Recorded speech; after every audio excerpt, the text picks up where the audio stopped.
I'm going to get started and then I'll just keep letting people in as they come. So good evening, everyone. Thanks for joining the NJHMFA Road Home New Jersey Home Buying webinar.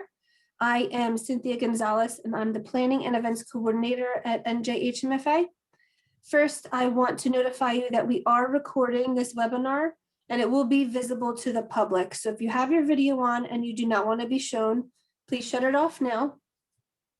Like I had said initially, some of you weren't on at the time, but take a look at your chat window that's in Zoom. Mine's at the bottom on my toolbar.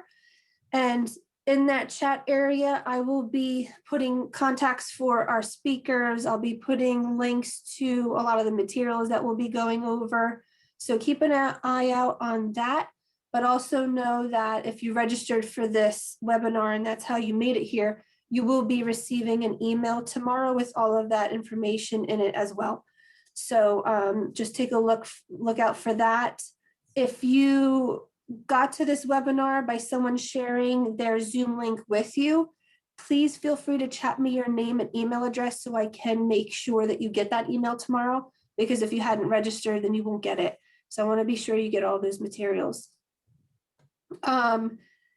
Next, you are all automatically muted, but if you happen to unmute to ask any questions that are Q&A, that's perfectly fine. Just make sure you mute when you're done, so we don't have any interruptions. We will have Q&A after each speaker, so you'll have a chance to ask questions, or feel free to use the chat function again. Just type in questions as we go, that's fine. And then we can address them at the end of each speaker presentation. I think that's it for now. So what I'm going to do is introduce our first speaker, and that is Jesse Crawford. And he is who we call the face of our agency here at NJHMFA. And he is our lender outreach and marketing coordinator. Thank you, Cynthia. And thank you all for coming out tonight and joining us. We have a host of information to share with you tonight, and I won't delay, so let me get right into my presentation. And let me minimize a few things and maximize my screen.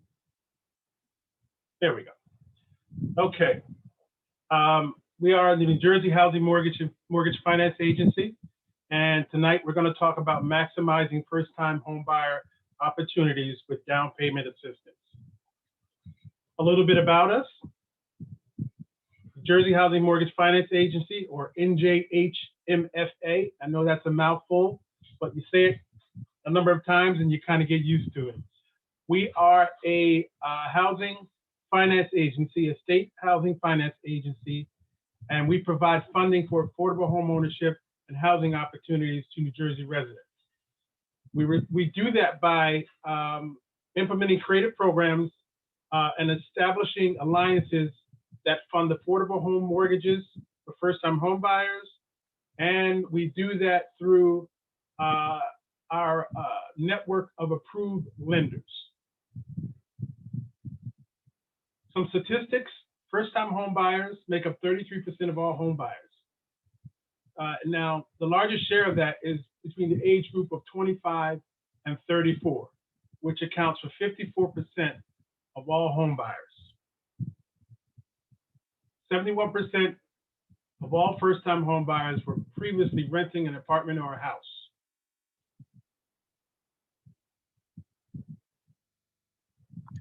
Studies show leading barriers why folks aren't able to purchase a home and why they actually rent for a period of time is because these barriers, such as not having down payment funds for down payment and closing costs, not being able to qualify for a mortgage, the amount of debt they might currently have, job security is another issue, or even whether or not they're ready to settle down in one place for a period of time. And as we see all across the country right now, and particularly in New Jersey, not enough homes for sale right now. The inventory or the market is very, very stressed right now. And I don't want to step on Chiquita's toes. She'll talk about that aspect of it but it is a reality that we're dealing with right now. So according to this particular graph, affording the down payment, 68% said that was one of the leading barriers for them. Qualifying for their mortgage, 53%. The amount of debt that they have comes in at 50%. And job security comes in at 39%. Nearly 9 in 10, 88% of low-income renters said that having money for down payment and closing costs is a major obstacle for them when considering buying a home. Middle-income renters, 72% of them also indicated the same challenge. 62% of low-income and 39% of middle-income renters had the same major obstacle to home ownership.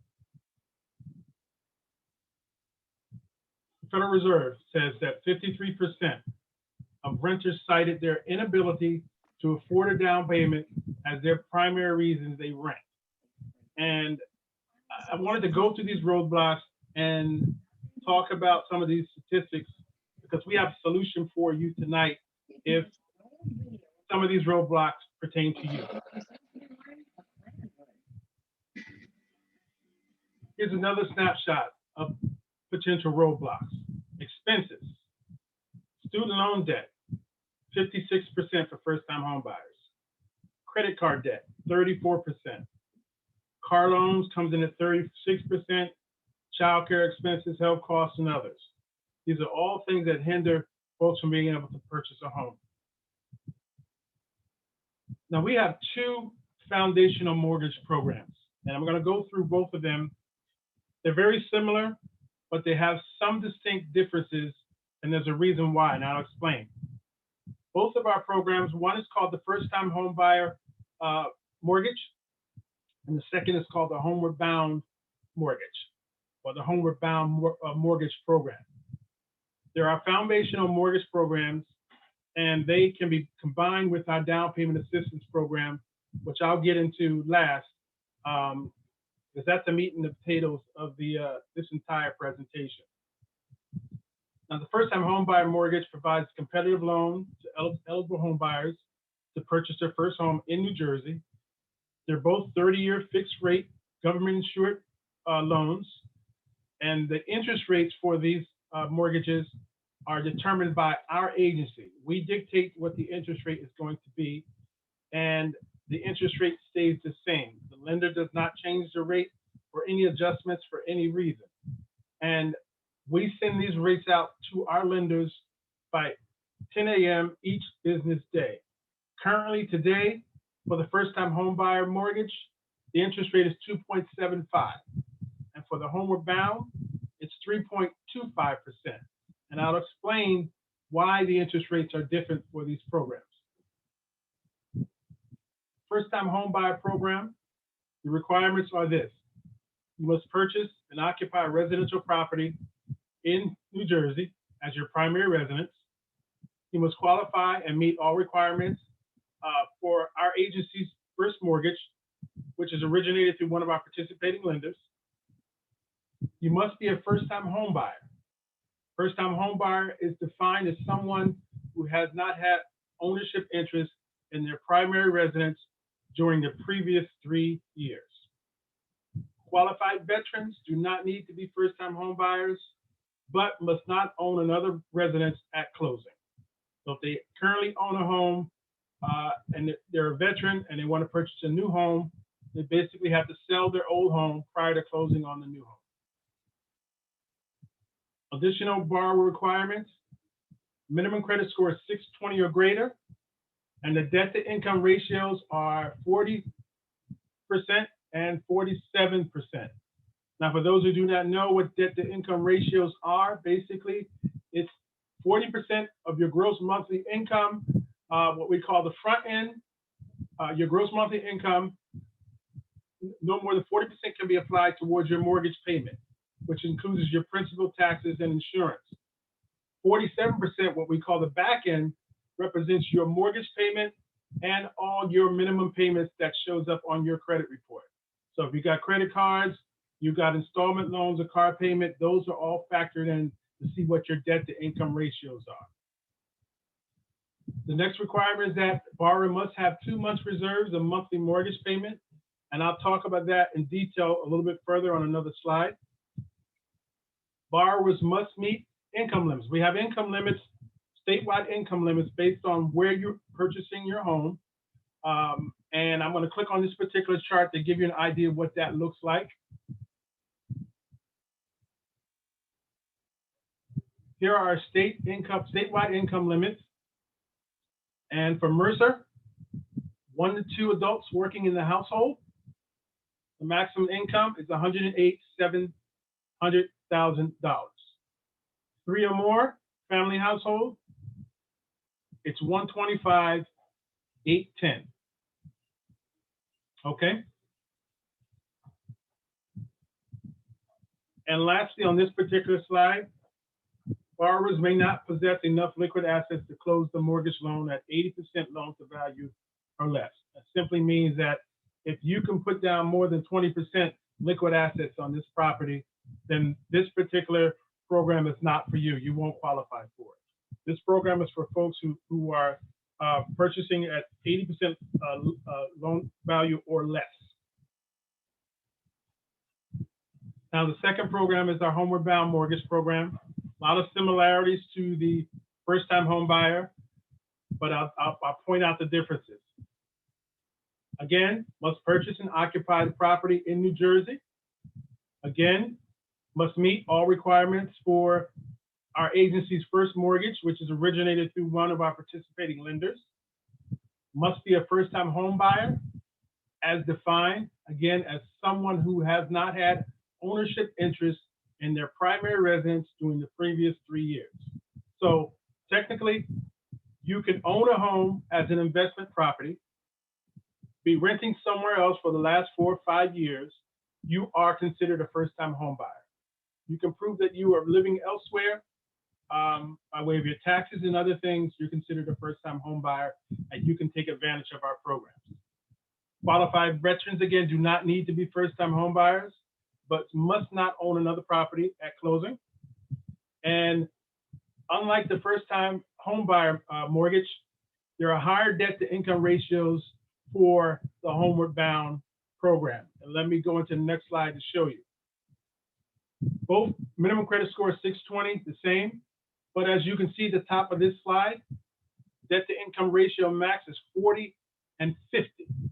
So if you don't qualify for the first-time home buyer mortgage because your debt-to-income ratios are higher than 40 and 47%, you could possibly qualify for the Homeward Bound mortgage where the ratios are 40 and 50%.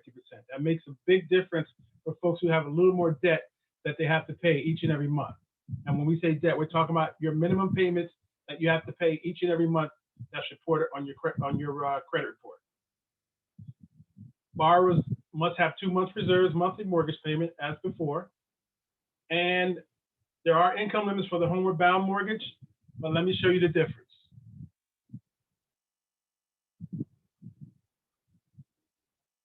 Homeward Bound income limits, Mercer County, the maximum of $152,180. So if you don't qualify for the first-time home buyer because you're over the income limits, you can possibly qualify for the Homeward Bound. If you don't qualify for the first-time home buyer because of debt-to-income ratios, then you can possibly qualify for the Homeward Bound. So we have a program to try to fit the needs of residents, whether they're below those numbers or above.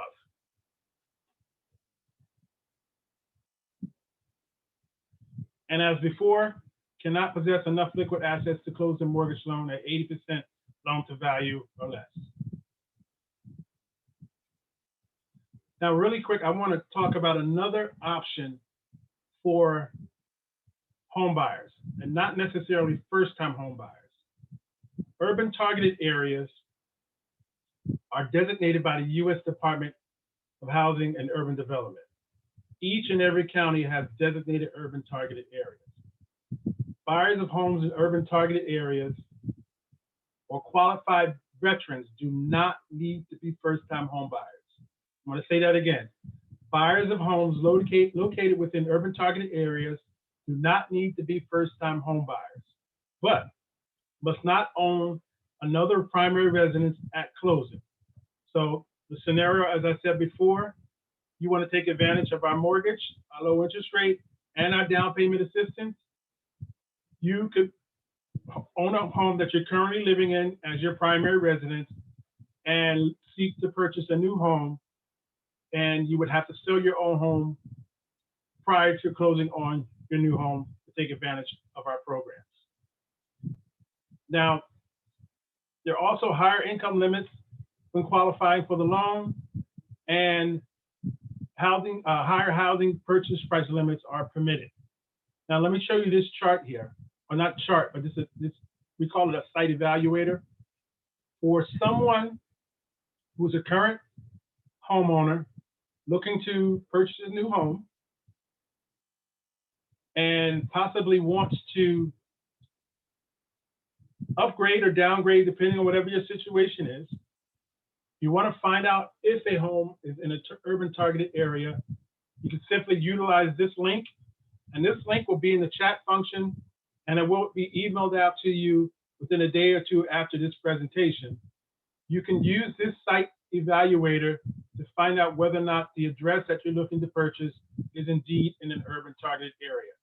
Simply, you're just going to type in the address in the search box at the top, and over to the left, it'll return a yes or no, stating whether or not it's in an urban targeted area. Very, very useful tool for you.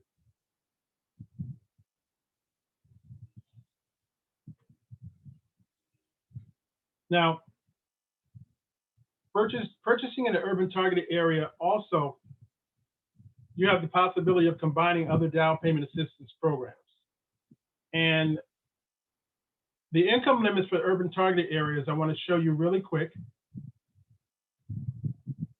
And again, all these links are in the chat, or you will receive them in a day or so by email. As you can see here, for first-time home buyers, urban targeted areas, for Mercer, 1 to 2 in the household, $130,440 is the maximum household income. 3 or more in the household, the maximum income is $152,180.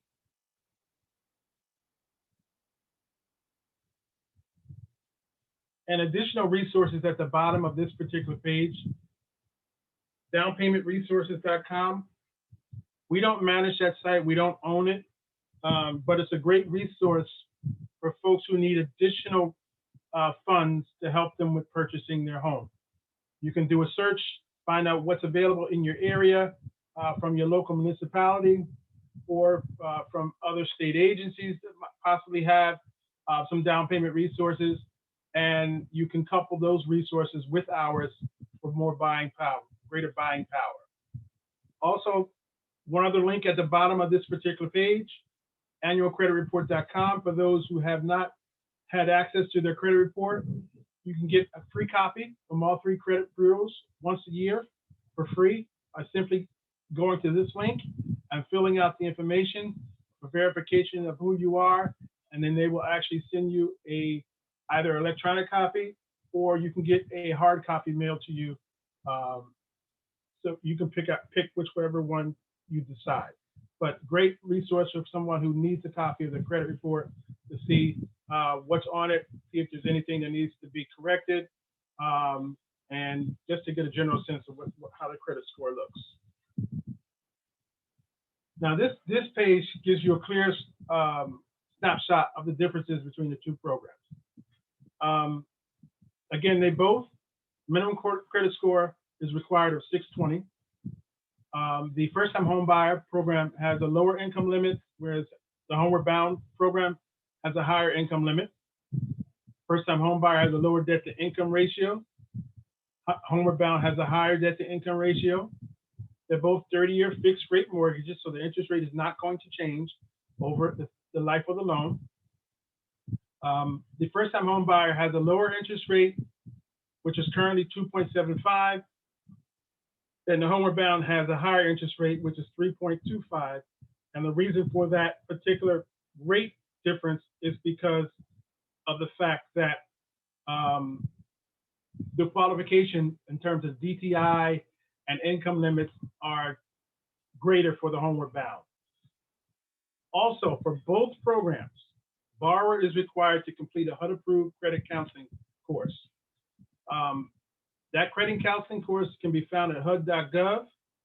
Once you complete that course, it's usually done online. You'll get a certificate.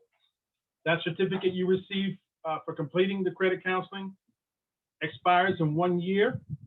A copy of that certificate has to be submitted with your closing package to our agency when your closing package is submitted for review. The other great opportunity for any first-time home buyers or existing home buyers on this webinar, you could utilize our mortgage and down payment funds to purchase up to a 4-unit property. And the requirement here is that if you purchase a 1 to 4 unit property, you would have to occupy one of those units as your primary residence for 5 years. So if you purchase a duplex, you live in one, you rent the other out, but you have to stay put for 5 years. As long as you stay put for 5 years, the down payment funds is totally forgiven. Required documents, really quick, for qualifying for the mortgage through us. It's 3 years signed federal tax returns or 3 years transcripts, 30-day pay stubs, 2 years W-2s. As I said earlier, 2 months bank statements are required for all borrowers. Borrowers must have 2 months reserves of monthly mortgage payments. Now, those reserves can be in a personal account.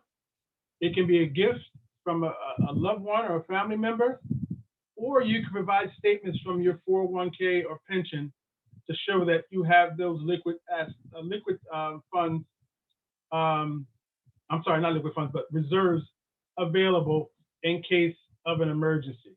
You do not have to withdraw it, but you have to show that you have those funds available in an account. Any agency proceeds from our down payment program cannot be used to pay down any debt to qualify for the mortgage. And borrowers, in some cases, can get funds back at closing if there's an excess of $3,000 or less for funds paid out of pocket, such as your earnest money deposit, your appraisal fee, home inspection, pest inspection, and your home buyer's course. Additional certifications, if there's a well or septic certification is needed, wood destroying pest inspection is needed. As I said on the last slide, HUD-approved credit counseling certification has to be submitted for each borrower. If the seller of the home is a business, the business formation docs are required. If the seller is in a state, then a short certificate or death certificate is required. And power attorney approval is required for the buyer or seller before the loan can go to closing. Now, the final approval, what typically happens is the lender will submit the file to our agency to be cleared to close. The initial review at our agency could take up to 5 days. We don't typically use the 5 days, as we have lenders that get the same day approvals or within hours, okay? But typically, it's a 1 to 2 business day turnaround for complete files submitted to our agency. We encourage lenders to submit the files 10 business days to allow for any resubmission of loan conditions. And once those conditions are met, we will clear the file for closing. Now, I want you to know that in no scenario, once your file is submitted to us, and if the file is complete and all loan conditions are met, your file will never be delayed because of us. If a lender submits an incomplete file, we have to send it back for those outstanding items. That's the only reason why it would be delayed. We don't underwrite the file at all. We review the file for compliance and compliance only. And once it's cleared, we give the okay, then the closing date is set and you can move to closing and get your home and keys and all that great stuff. Now, this is the meat and potatoes of the presentation. I get excited about this portion because I call it the free money section of our webinar. Our agency has $10,000 for qualified home buyers to go towards their down payment and closing costs. Our down payment is a forgivable loan with no payments and no interest rate. And it's a sub-program to be coupled with our agency's first mortgage originated through one of our participating lenders. So again, it's a $10,000 forgivable loan, no payments, and no interest rate. Okay, all our loans are government insured loans such as FHA, VA, or USDA. We do not currently offer conventional mortgages, but we will in the very near future, within a few months or so. So when we do offer conventional mortgages, it's another resource and another avenue to help home buyers here in the state of New Jersey. Now, the major requirement for this down payment assistance is if the home buyer resides in the property as their primary residence for 5 years after purchasing, without selling, without refinancing, and obviously without defaulting on the mortgage, the $10,000 is completely forgiven. I'm going to say that again. All you have to do is live in your home comfortably, pay your mortgage, don't sell, don't refinance, and don't default. That $10,000 is completely forgiven. Over the 5-year period, as I said earlier in this slide, it's a zero interest, no payment loan. It's not a grant, it's a loan. No payments at all over the 5-year period for that $10,000, completely forgiven. In the event, for some reason that you decide that you want to move or sell, refinance, or rent the property out before that 5-year term is up, you will be required to pay the entire $10,000 back. The program also, which is great because we didn't offer this, always offer this, you can utilize our down payment funds and mortgage program to purchase new construction. It's not something we always had. So this is a great benefit for someone who's looking to purchase a new home. And it must be your primary residence here in the state of New Jersey. For folks who may be on the webinar who live in another state and thinking about moving to New Jersey, yes, you can move from New York, Connecticut, Pennsylvania, any other state, utilize our down payment program for your permanent residence in New Jersey for the next 5 years. Okay. Borrowers also can combine seller concessions. If you get seller concession from the seller of the home you're looking to purchase, you can couple that with our down payment assistance for greater buying power. And also, in some cases, you're not going to need to bring any money or little to no money out of your own pocket because you're going to have more than enough for your down payment and your closing costs. Really quick, the eligible properties. As I said earlier, I've been harping on this. The property must be located in the state of New Jersey as your primary residence for 5 years. And the property must be a single family home, condo, townhome, manufactured home, or a mobile home. Mobile home is not something that you can just wheel from town to town. It has to be on a fixed foundation. And you can purchase up to a 4-family dwelling, and one of the units must be occupied by the borrower as his or her primary residence for 5 years. I talked about HUD approved counseling course that's required. Here's the link, and it's going to be included in your chat and the email that goes out. I'm just going to show you what it looks like really quick.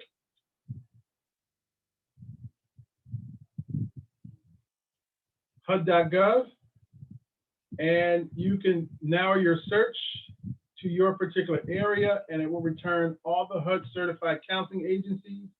It'll tell you what services they provide, what languages they provide, and in some cases, the credit counseling is free, and in other cases, there's a small fee for the credit counseling.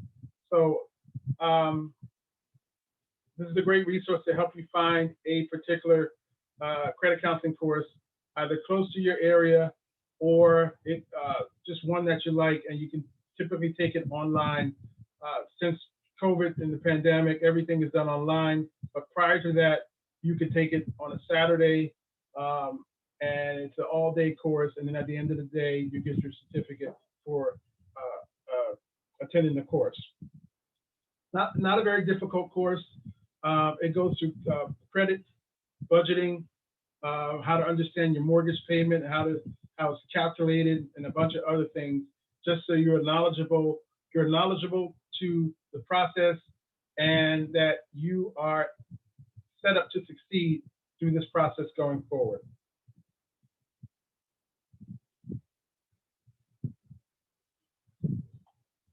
And just to wrap up, as I said earlier on the 2 slides back, our agency's programs can be used with seller concessions. And basically what it does, a number of things, provides sellers with a greater pool of potential buyers.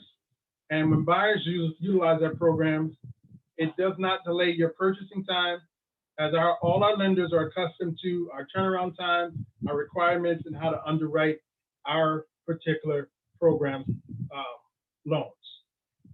Now, this particular link at the bottom of this page is our home buyer's guide that we often give to potential first-time home buyers and just home buyers alike, and realtors to share during their consultations with potential home buyers. It's a great resource for someone just starting out with this process. And this guide will take you through from the beginning to the end of the process, home buying process, when you actually get those keys in your hand. Okay, it talks about figuring out if home ownership is right for you. It talks about home buyer counseling, getting pre-qualified, goes through a number of things step by step. How to start your home search, how to make an offer, how to find a realtor, how to obtain a mortgage inspection. Great resource. And also at the back of this particular guide, we have a glossary of terms. So if you ever come across a term that you're not familiar with during your process of buying your home, use this guide, flip to the glossary, and it will give you the definition of what it is so you can better understand it. It's just a great tool. You can download this, leave it on your desktop, download it to your phone. Just a great resource. We also have it in hard copy that we normally ship out to the realtors, and they give them out to their home buyers as initial consultation.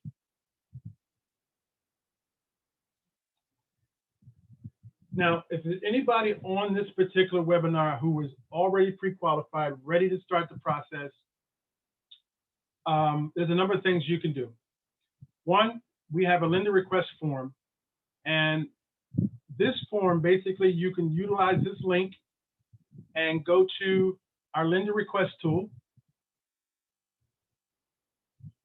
and put in your information to be paired with one of our participating lenders, okay? Put in your email, first name, last name, telephone number, what county you're looking to purchase in, most likely, and a bunch of other information. And we will forward this information to our top lenders, and they will reach out to you by email and or phone. You can reach out to them once you receive that information. Most likely they will reach out to you, but you can also reach out to them. It just gets you in contact with one of our lenders quickly, and so you can start the process and move forward with home ownership. Now, if you are pre-qualified currently and your lender is not one of our approved lenders, then they can simply contact us at singlefamilylenders@njhma.gov, and we can get them on our list in a matter of a week or so. So this link and all the other links will be in the chat. And again, if you are currently pre-qualified with a lender or a mortgage company that's not associated with us, and you want to take advantage of our $10,000 down payment assistance program, it's not very hard for them to get established with us and get on our list, so you can take advantage of all the funds available to help you with your purchase. My information here on the screen. Feel free to email me at any time or call me at the number listed. Email is the best way to reach me, but if you have to call me, leave me a voicemail and I will return the call. But thank you all for listening, and that concludes my presentation, and we are going to open the floor up for any questions. Thank you, Jesse. I don't have any questions in the chat, so if anyone has questions for Jesse, any at all, please feel free to unmute. After the Q&A, we have 2 more speakers yet, so let's just do Q&A now for Jesse's piece. Any questions? Don't be shy. We're here to help, anything at all. Home buying process, programs. I have a quick question. What if you, my dad owned a house and we're in the process now of getting it turned over into my name. Would I be considered a first-time buyer? The house is paid for. Are you planning on living in that home as your primary residence? I've been here, yeah, for about 40 years. You've been in the house for about 40 years. 40 years. My dad passed away and the house, of course, is left for me and my brother. I'm sorry to hear about your dad. My condolences to you and your Thank you. entire Thank you family. so much. I appreciate that. But what I'm trying to establish, have you been renting from your dad, or you just been living there? I've been renting from him. So you're considered a renter. You don't own the home. But the question really is, and you can ask our attorney, who's going to be on the line later, this question also, is what are you going to do with the home when it's in your name? Are you planning on using that as an investment property? Or are you planning on just living as your residence?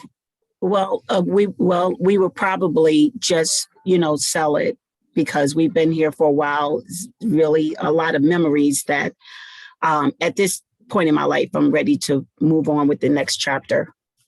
Well, you got a couple of options. As I said earlier in my presentation, you could utilize our Homebound program as a person who currently owns, if that's the route that you go with this particular property. As of right now, in a nutshell, you're a first-time home buyer because it's not your home. Okay. The question is what you're going to do with it after it transitions from your dad's name to your name. That's really the question. Or you, in conjunction with selling that property, you can utilize our funds to purchase a new property. It just has to be sold prior to closing on your new home. Okay. Thank you so much, Mr. Jesse. No problem. Great question. Very good question, yes. Jesse, I have a question in the chat from Aisha. Mm-hmm. She's asking if the down payment assistance is only if you qualify for the mortgage programs. Is that correct? No. You can qualify for the mortgage without the down payment assistance, but I'm not trying to be funny, but why would you want to do that? You got $10,000 of free money to help you with the down payment and closing costs. So you might as well take advantage of it. So if you qualify for the mortgage, you're going to qualify for the down payment assistance. So take that free money and run.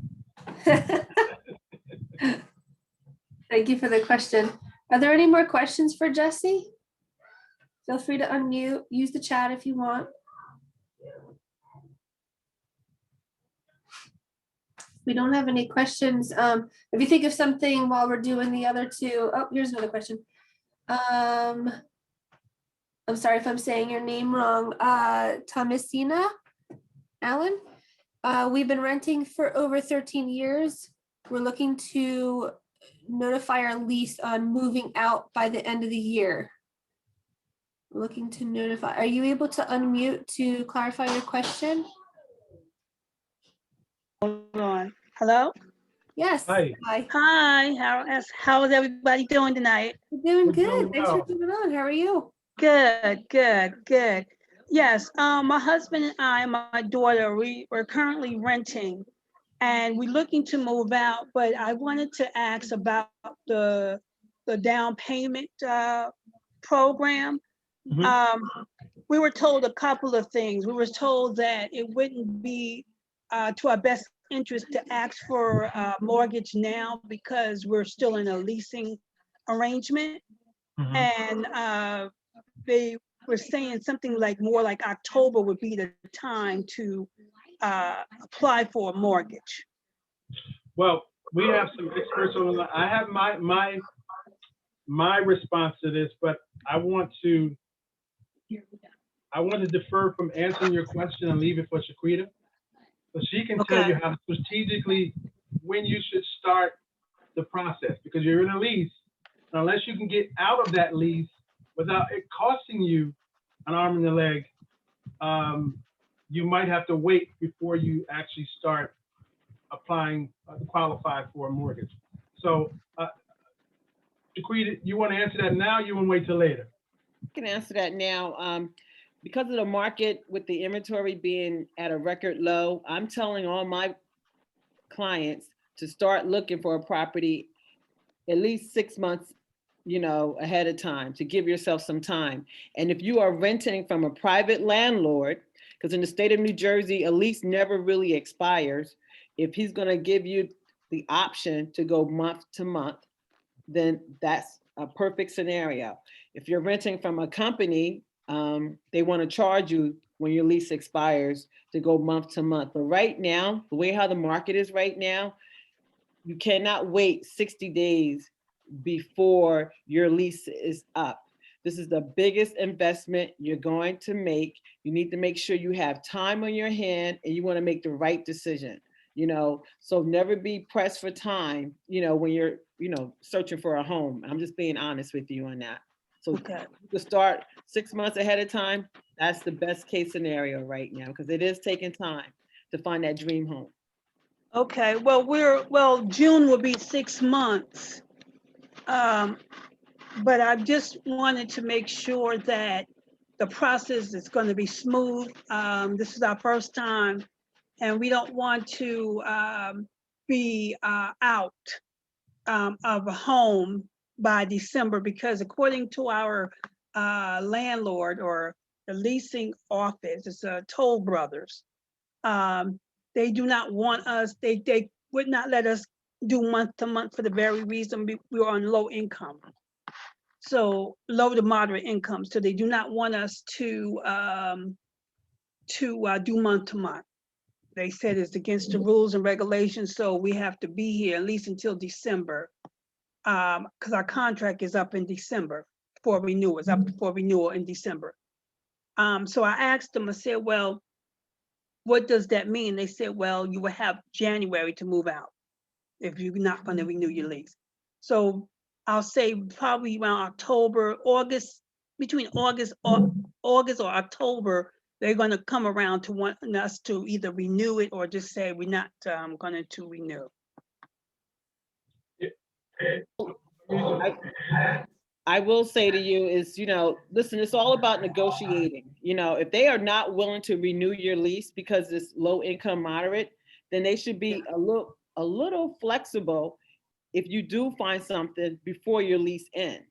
Right. I mean, you have to know how to negotiate a little bit too, but Okay. they have to be willing to work with you. They can't have it both ways, like that. Right. In this market, it is taking time. So I would say to Right. start sooner than later, but I would just Right. have that conversation with the property manager. Okay. Okay. Yeah, and I had a situation when I bought my home. I wasn't even expecting to buy it, but I'm a lot younger than I look. But when I bought my home, my family, we had just moved into a very large apartment owned by a private owner. Mm-hmm. And my mother-in-law is a realtor. She found a house right across the street from her. Okay. Wow. How And it was one of those convenient. deals where we had to jump on it right away. And I just went to my landlord and said, look, I know I've only been here 3 months, but I got a home that I can purchase. How can we help each other? And the way I worked it out with him is, Mhm. I think I only had a month's security deposit with him. I said, look, you just keep the security deposit and Right. let me break my lease. And he allowed me to go, and we didn't have any problems.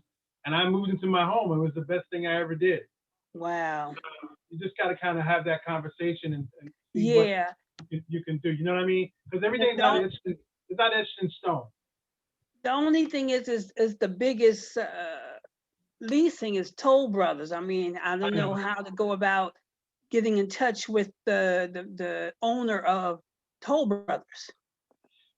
Yeah, it's something you're gonna have to work out with the leasing department. But they kind of got. I don't have all the answers for that. Yeah.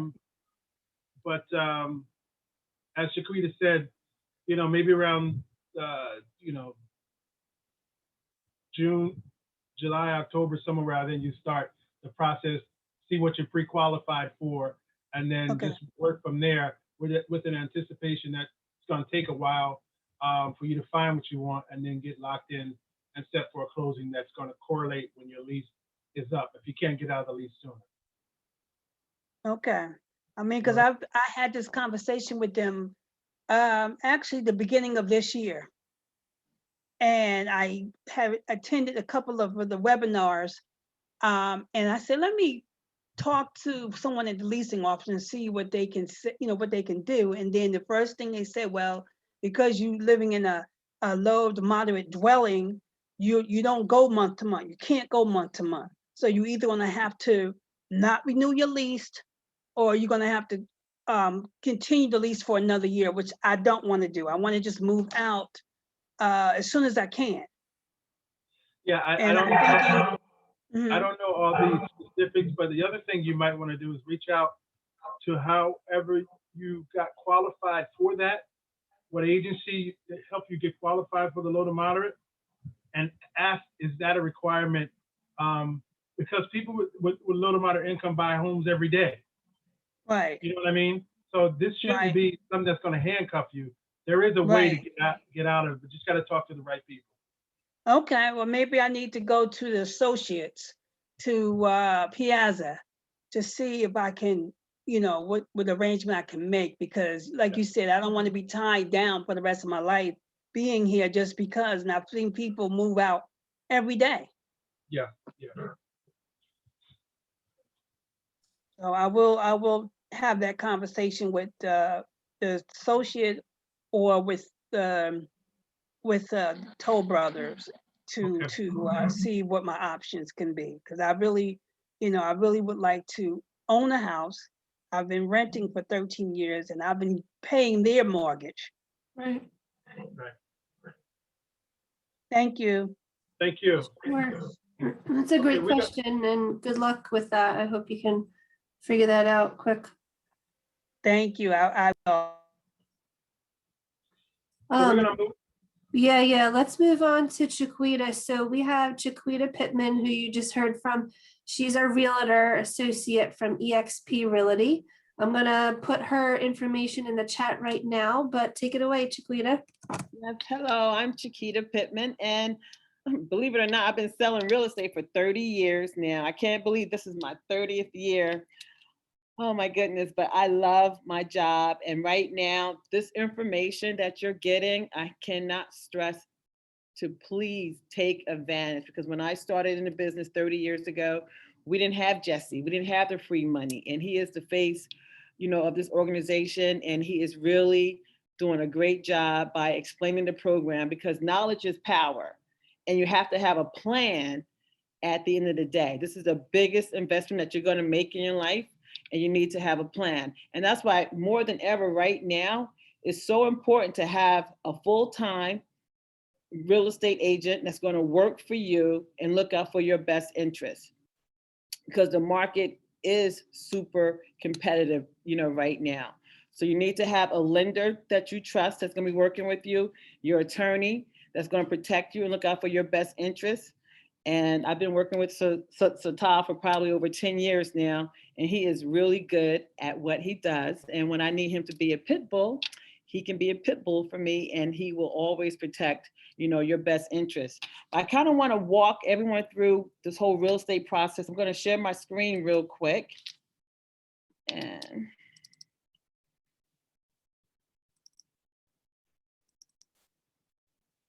can everyone see this? Yes. Awesome. So this is the whole process from start to finish to closing. If we were to find a property today, if we were to find a property today, put a contract in, say for $250,000, you have to start the attorney review process. And the attorney review process is so important because it's important for you to have a good full-time real estate attorney that's going to review the contract with you, go over everything with you from A to Z, and put everything in writing.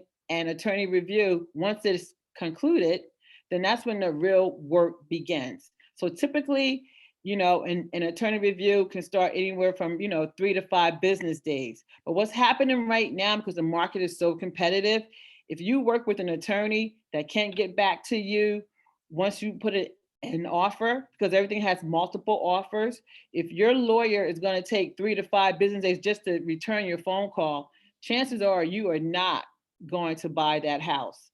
Because unfortunately, this is a very cutthroat business. You do have some agents, not all, will use your offer to get more money with the other contract that they have that they are presenting, on their property. So attorney review, you must work with someone that's going to get you in and out as quickly as possible. And then once we're out of attorney review, this is when we really start the home inspections and the mortgage application process. So I have to say, I will never tell my client to skip home inspections, but the market is so competitive right now. I can't believe what's happening. Buyers are skipping home inspections. And I will tell you never to buy a house without having a home inspection, especially properties that are older, that have had, an oil tank or was oil converted to gas. I mean, you just never know what can go wrong. Because the first year when you buy your property, the hardest part is going to be getting used to that budget. And your home inspection, you should definitely be there. It should take anywhere, depending on the size of the house, an hour and a half, sometimes 3 hours. And that inspector is going to check the plumbing, the heating, all the appliances, the roof. They also check for mold. If they detect moisture, you can also do a mold test. Another thing that we're doing for older homes, if the inspector says, well, there was an oil tank, and sometimes, the seller may not even know if the oil tank was ever in the ground. So you may have to do a tank scan. And that can cost anywhere from typically like $125 or $150. And your home inspection costs can be anywhere from like $495 to $550. And you're going to do a complete home inspection with the home inspection, the radon, and you also have to do termite inspection. Now, once we do the home inspection, we'll get a report. And I like to go over the report with all my clients. And we like to, focus on all the major stuff. And if there's anything structural, your attorney will send a copy of this report to the seller's attorney, and your lawyer will also review with you about your areas of concern, and he will put that in writing as far as your repair, request. Okay. So I can't stress, if you're working with an agent right now and they're going to tell you to skip a home inspection, I'm going to tell you that's not a good idea, to do that.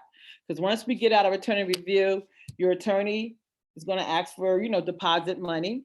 And normally the buyer's attorney or the seller's attorney can hold the money in escrow. And that is just good faith money. It could be $5,000, $3,000, but it's just to show good faith to the seller that you have the funds to buy their house. And the most important part of this whole process is when you start this mortgage application, it can take anywhere from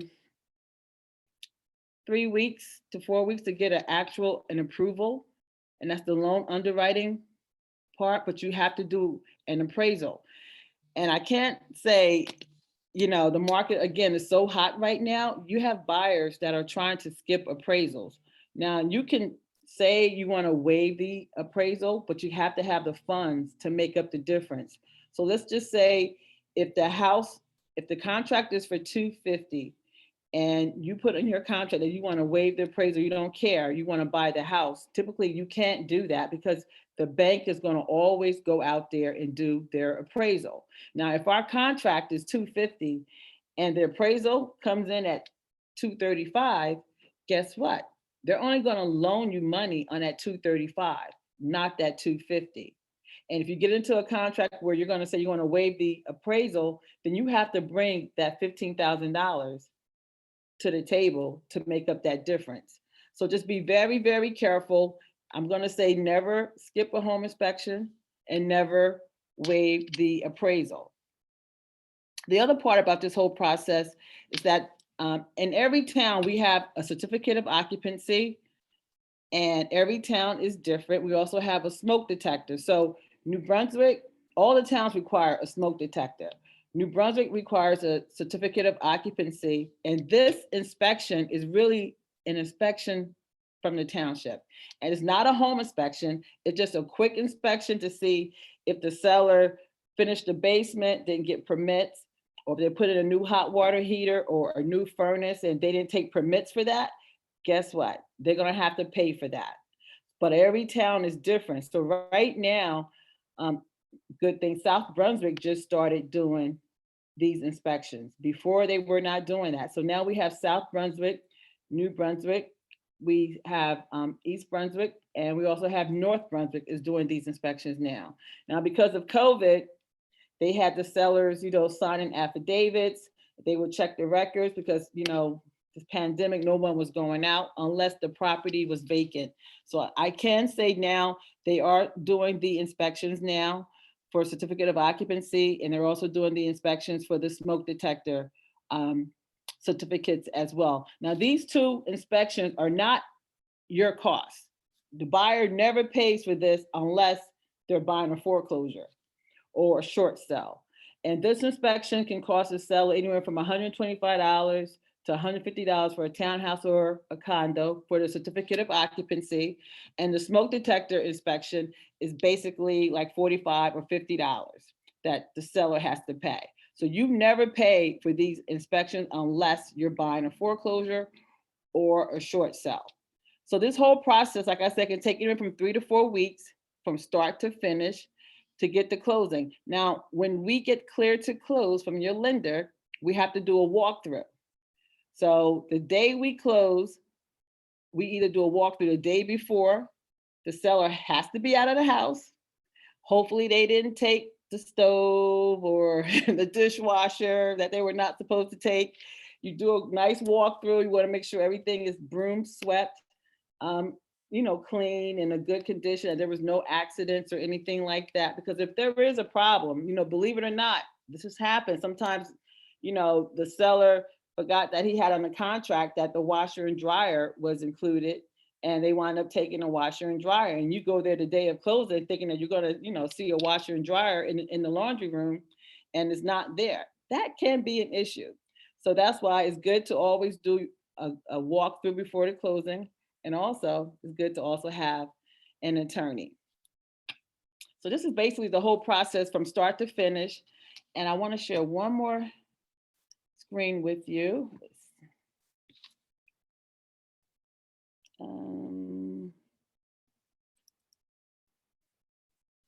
Not that one.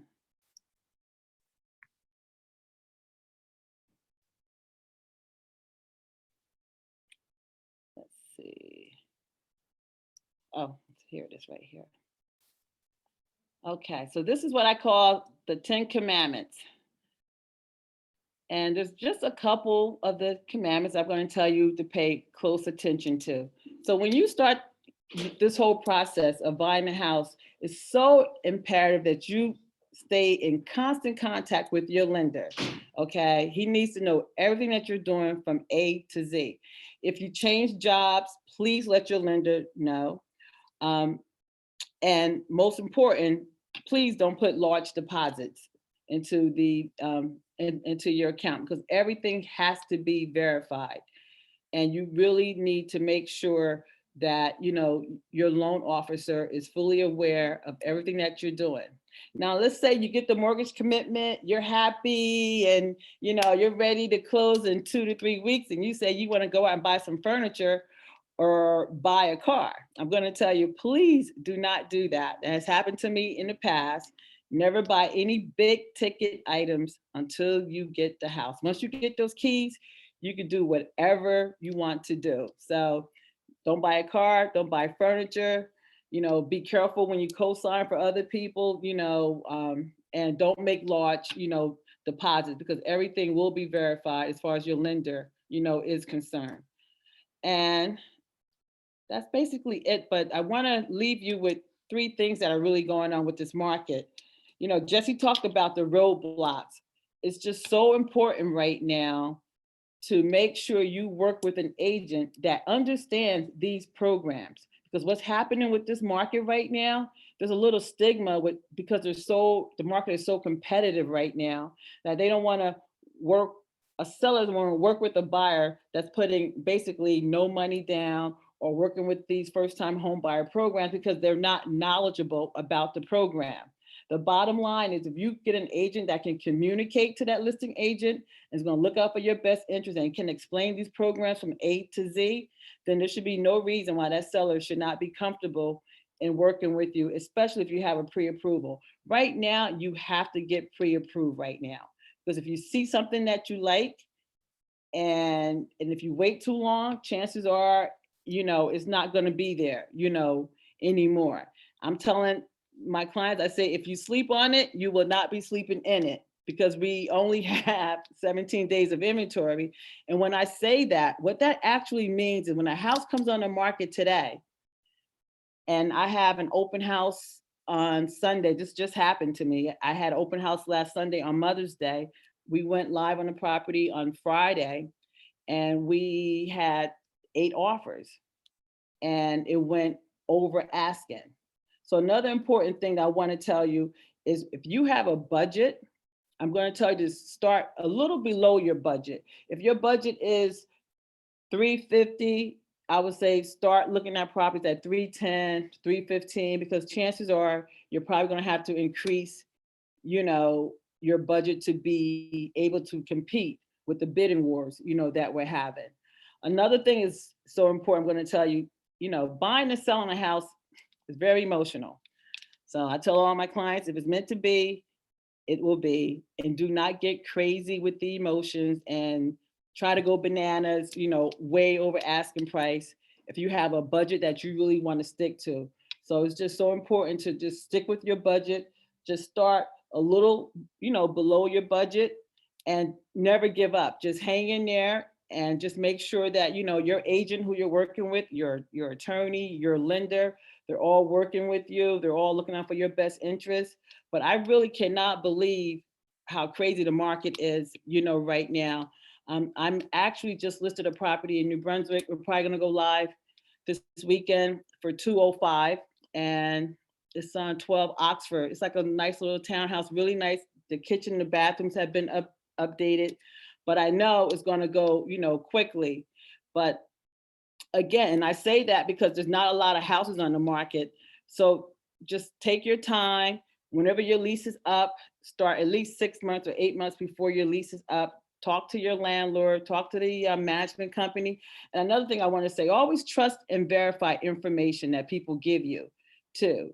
You know, sometimes, you know, a landlord can say, well, you know, he's not going to do this. He's not going to extend your lease. But I know the law. I mean, a lease never expires in the state of New Jersey. And so Tile Shop can also, you know, help you with that and explain that. But I always like to trust and verify, you know, all the information, and, you know, just make sure that you just take your time. And, you know, I know you're going to get frustrated when you get outbid. You know, we've had buyers that we've done 8 and 10 contracts, and we finally was able to secure, you know, property. But the one thing I will say, the market right now, as things start to open up, more and more people are getting vaccinated. It's not going to stay like this. So, I mean, no one has a crystal ball. If I had a crystal ball, I'd be a rich woman, but I'm not. But I'm going to tell you to hang in there and just, just be patient. Just work with people who are going to be working for you and just looking out, for your best interests, at the end of the day. But it is crazy right now because if you look on the market in New Brunswick and property like North Brunswick, South Brunswick, we have basically like less than 50 houses on the market in any given town, which is crazy. I have started to see last week a little bit more and more properties starting to come on the market. And that's why I'm saying to you, right now it is competitive. Right now it is tough, but it's not going to stay like this. So things will change. Things will start to loosen up. People will start to be more comfortable, and letting people into their homes to, and trying to find somewhere, to go. But that's part of the problem. You can sell your house today, but you got to have somewhere, to go too. And not least, but we have a lot of New Yorkers moving here too. So nothing against New York, but the prices, they think it's a bargain. I mean, you can't even find a rental right now. It's really, really tough. I have clients and I'm trying to find a rental. I've never had to work so hard to find a rental. And another thing too, with the market being competitive, I do have my own team. We are going out ahead of time and looking at these properties. We're doing a FaceTime with you so that you can see the property. If you really like it, put a contract in, and if something should go wrong, or, you can always cancel a contract during attorney review, so Tal can also help you with that. But you just have to be available. I mean, I'm really grinding. My team, we are constantly looking for properties for our clients. And as I list properties, I like to try to make sure that I give you guys a first opportunity to get in there before it gets so competitive. That's why I'm sharing that information with you today about 12 Oxford Street. It is going to go live probably tomorrow or Saturday, but you can always contact me on my website, chiquitapittman.com. You can contact me on my cell. You can text me and you can email me. This is the only thing I do. This is my livelihood. So I will always make sure that I look out for your best interests and just try to point you in the right direction. If I don't know the answer to something, trust me, I can always, talk to the attorney. I can talk to the lender because we all work together. And we're all going to make sure we're just going to give you that information so that you can make an intelligent decision, and you have to be comfortable. I say to all my clients, if you're 50-50 on this house, we'll continue to search. God willing, I'm not going anywhere. So just take your time, and it's so worth it at the end of the day. And thank you so much for the opportunity. I love doing this, but like I said, please take advantage of these programs that Jesse is giving everyone because they are great, great programs. And thank you. Thanks so much, Chiquita. Yes. It's always a pleasure. We have one question in the chat right now. You have listings in Mercer County and Burlington. Right now, I don't have any. But if you can send me your email or send me a quick text, I can have my team search for you. And if we get anything, you never know, we'll definitely reach out to you and follow up with you. But Mercer County and Camden, again, they're having the same problem too. Not a lot of houses on the market too, but definitely reach out, to me. I do belong to those MLSs as well. I did put Chiquita's email address and phone numbers in the chat. So if you want to shoot her an email or something, then I would do that. Anyone else have any questions? Feel free to put it in the chat, unmute yourselves before we move on to our next speaker.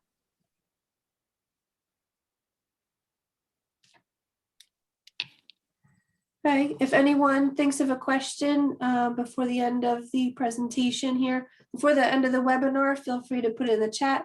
Or again, just contact Chiquita or Jesse with any other questions you might think of tomorrow. But thank you, Chiquita, again. Thank you. And let's move on to our last speaker. We have Satal Shah, and he's with Shatal Legal Law Firm. I'm going to put his information in the chat as well. And take it away, Satal. Thanks for coming on.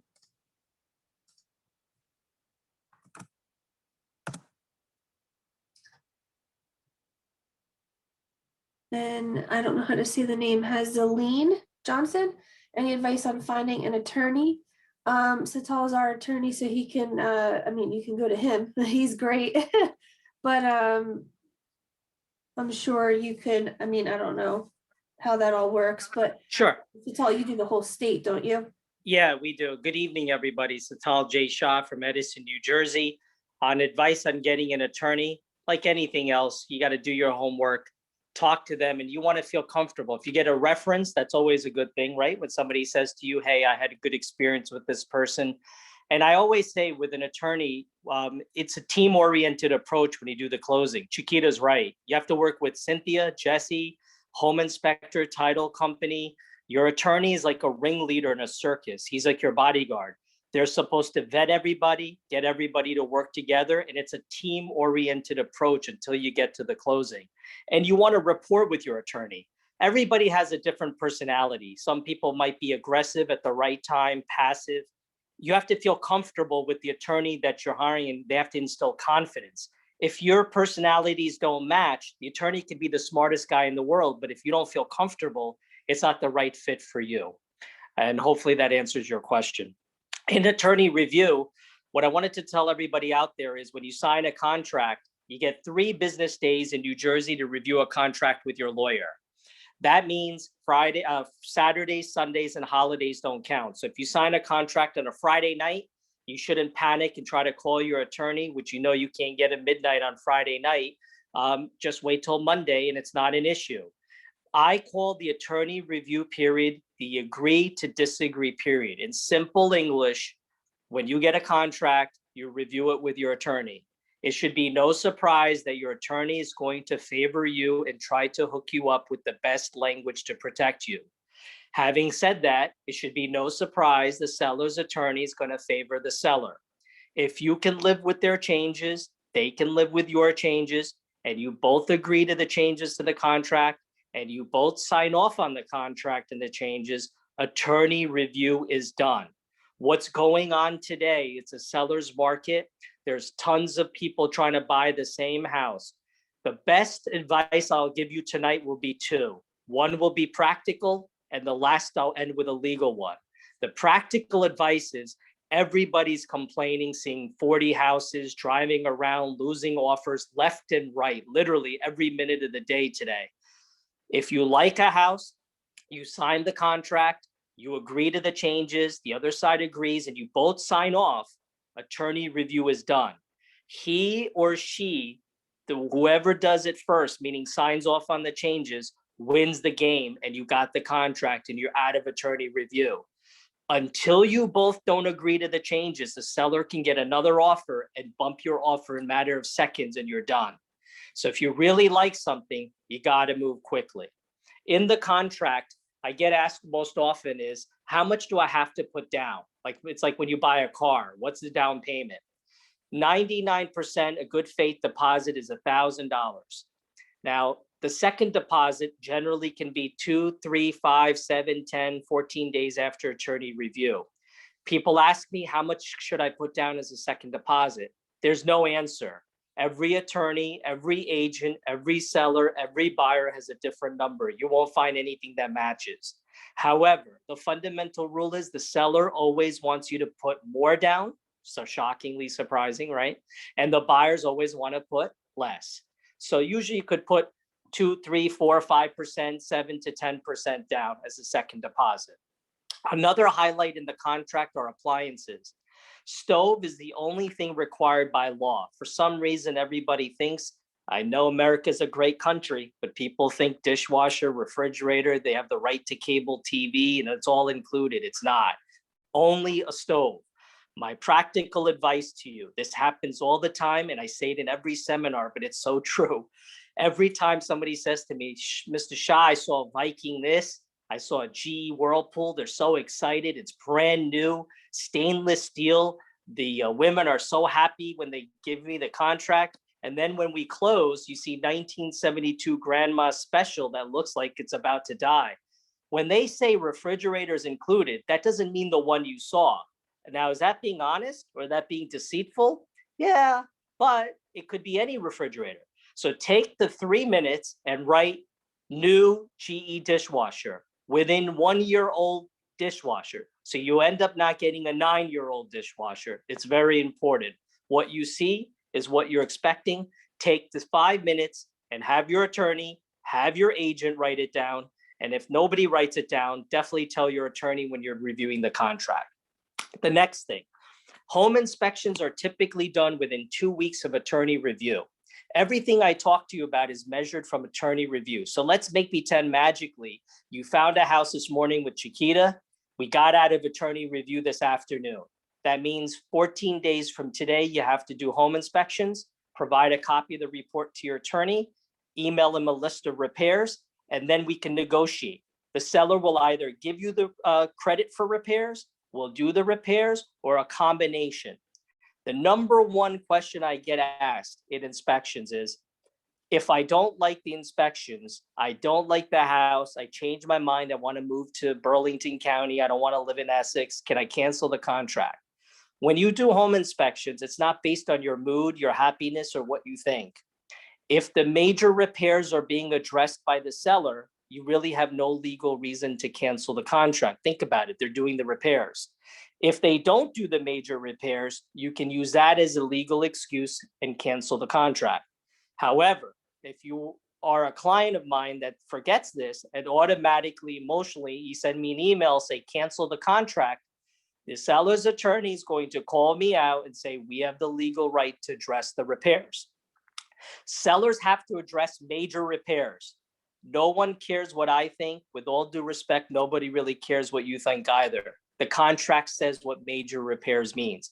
Major means heating, air conditioning, mechanical systems, plumbing, sewer, mold, asbestos, environmental problems.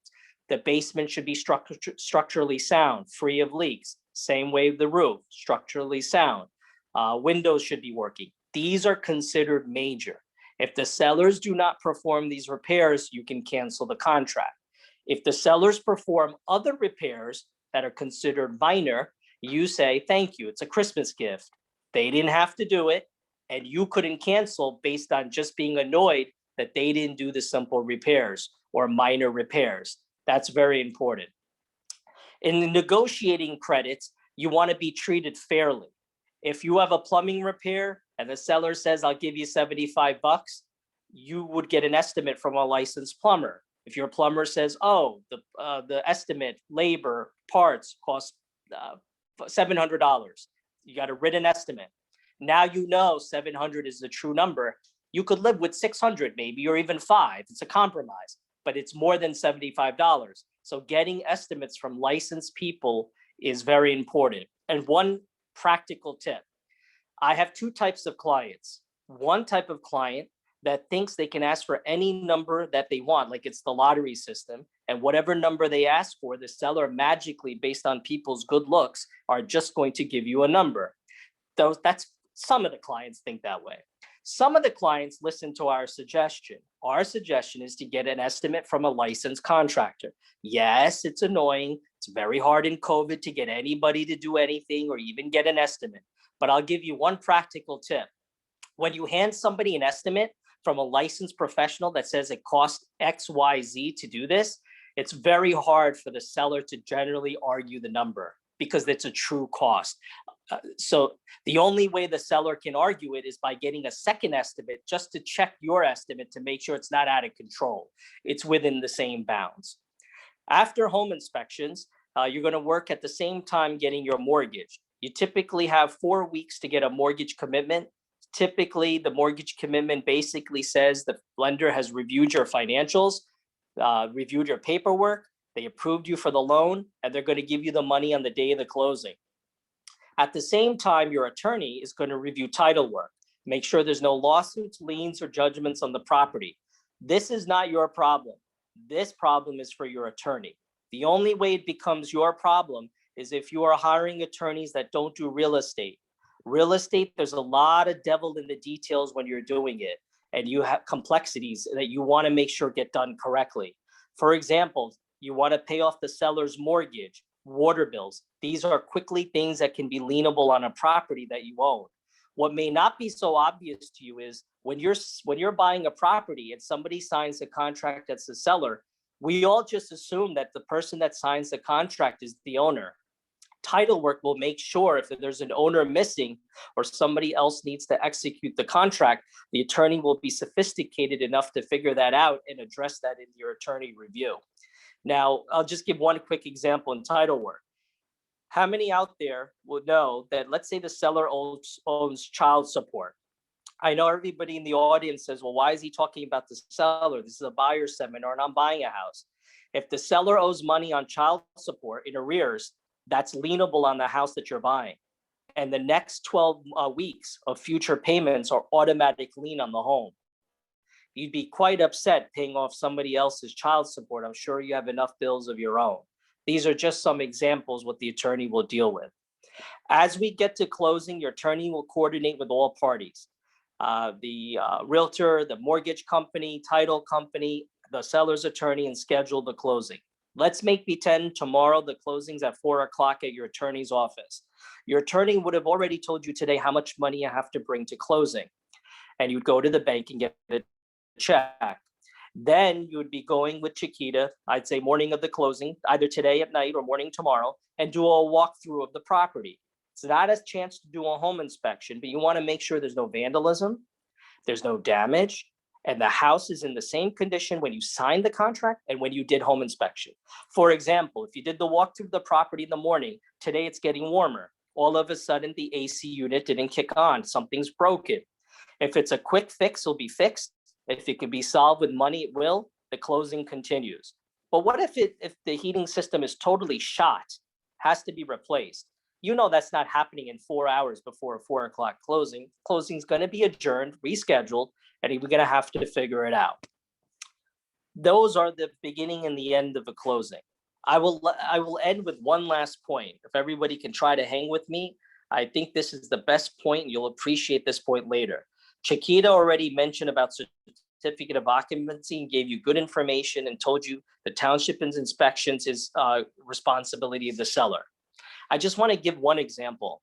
Let's say you're out there and you're buying a house, wherever you are in the audience, doesn't matter which county, make pretend whatever town you're buying a property. And you saw it today and you liked the finished basement. And the finished basement was the reason you signed the contract and you're very excited. 50% of the population may have a thought and wonder, was the basement done correctly and legitimately? The other half the population is happy-go-lucky. They may not even think about asking. They're so excited, they sign the contract and that's it, it's done. There's no judgment here. It doesn't matter which side you're on. It's just some people think about it, some people don't. Now let's assume the township that you're buying the finished basement, townships require a CO, as Chiquita said, or smoke detector certification. That means the building department comes and the fire department. Every town's different. It could be one certificate, smoke certificate, where the fire department passes it, gives you a certificate, or the building department comes, passes it, and gives you what's called a certificate of occupancy. Every town will have one or both, or either or. Google it up, call code enforcement in any town, they'll tell you which one. So let's assume the town today that you signed the contract for a finished basement, the town only requires a smoke detector certification. That's it. Fire department comes, looks at the smoke detector, signs off, we're done. Now, your attorney will ask the other side, is the basement legitimate and legal? The other attorney will give you the smoke detector certification because that's the only thing required, done.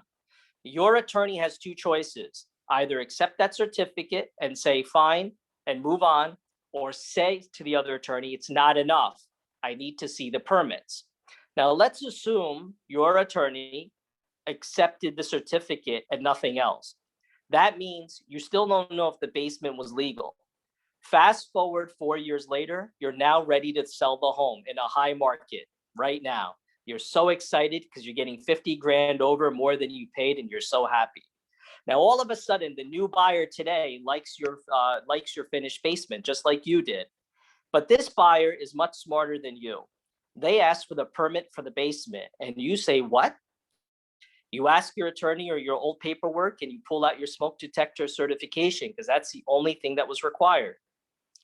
Now, the permits are not there. It will be your job to go to the township and get permits. Sometimes this can require a lot of work on your part. If there's plumbing work done, electrical work done, you would have to get certifications from those professionals. Sometimes, I've seen it often, that the township requires architectural drawings for the basement, and of course, legal fees. These are all very expensive fees that add up.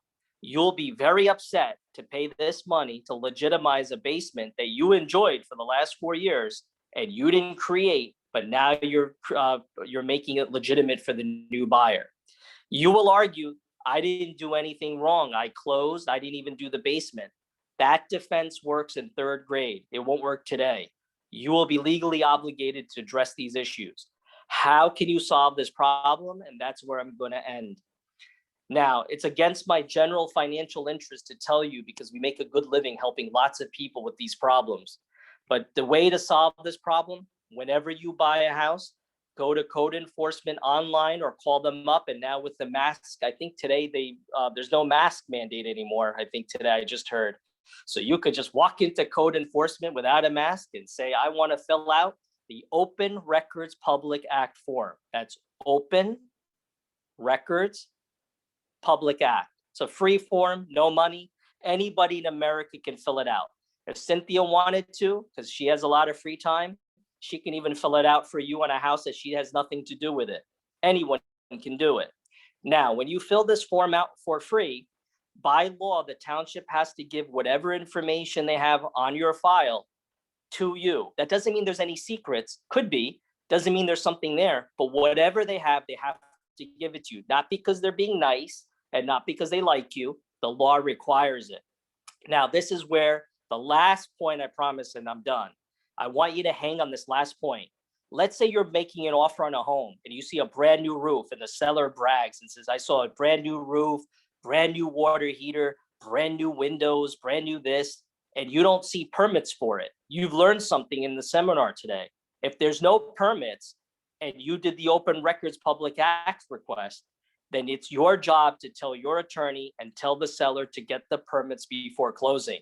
Why? Because after the closing, it becomes your responsibility and your expense to do it. That's the whole point of this. And I would always call code enforcement the old-fashioned way. People make mistakes. Open Records makes mistakes. Pick up the phone call, old-fashioned way. I'm telling you, you don't realize people, it's human error all the time. Actually dial the phone, call code enforcement and ask them, are there any permits that are open? Just listen. Anything that's open, then you learn something. You want the seller to close it, period. So you don't have to deal with it after closing. My name again is Statewide J. Shah in Edison, New Jersey. We service all 26 counties in New Jersey. We also close. I have 2 associates. We close also to wherever you're closing in New Jersey. So don't feel if you're in Atlantic City that you have to come to Edison. I know Cynthia and Jesse have given my brochures out, Attorney Shah's Guide to Buying Your Home. If you feel free to read that. We got a lot of good traffic on it, more than 6.4 million web hits recently, about a month ago. It's been mentioned on several shows on HGTV. Please give me a call at the office or email us if you have any questions. And you can also follow us on Instagram at ShahLegal_COM for the latest updates and announcements regarding, I think we're doing a seminar on affordable and fair housing laws, which will be posted, I think, next week. So look out for that. I thank everybody for listening. God bless everybody, and I wish everybody lots of luck. Thank you. Have a good evening. Thank you so much, Satal. Always appreciate you coming on. Thank you. Anyone have any questions for Satal? Feel free to unmute. I don't have anything in the chat. Take advantage.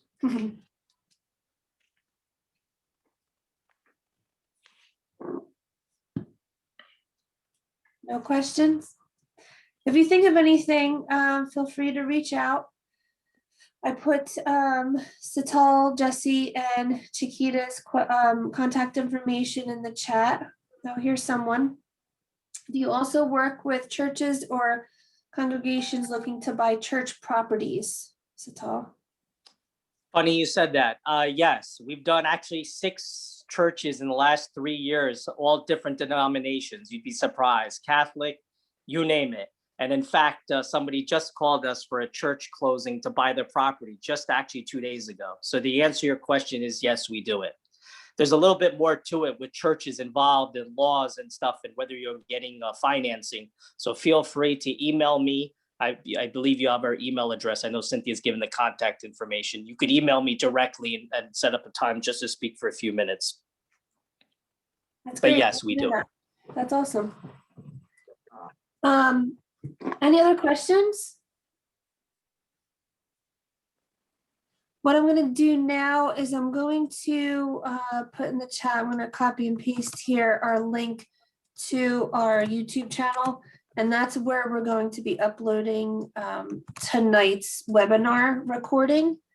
And that's also where we have the others that we've done already. And then the second link I just put up is our website, where again, you can find the recordings, and we also have any of our upcoming webinars. If you wanted to join another one, we have them until mid-June, or if you know anyone else that wants to join one, you can register. Again, just watch for the email that we send out tomorrow. That's going to have all the materials that we shared today on it. If you were on a previous webinar, just be aware that email, excuse me, won't come to you again. So if you need it, just feel free to chat me or email me. And I'm going to put my email address in here. It's marketing@njhmfa.gov. You can email me and I will send it. Thomasina has a question. Where can we attend the home buying education class? Jesse, that would be the HUD.gov. And that was in the chat. Let me just find it and I'll put it back in there for you. Where is it? New Jersey HUD approved credit counseling agencies, right? That one. Mhm. Let me put that back in there for you so you have it. There you go. Okay, but with that, I would like to thank everyone for coming on this evening. We really appreciate you coming on. And Jesse, thank you. Chiquita and Satal, of course, thank you so much for coming on. Thank you. Thank you. Everybody stay safe. Thank you, everybody. Thank you. Have a great evening. Thank you, everybody. Thank you.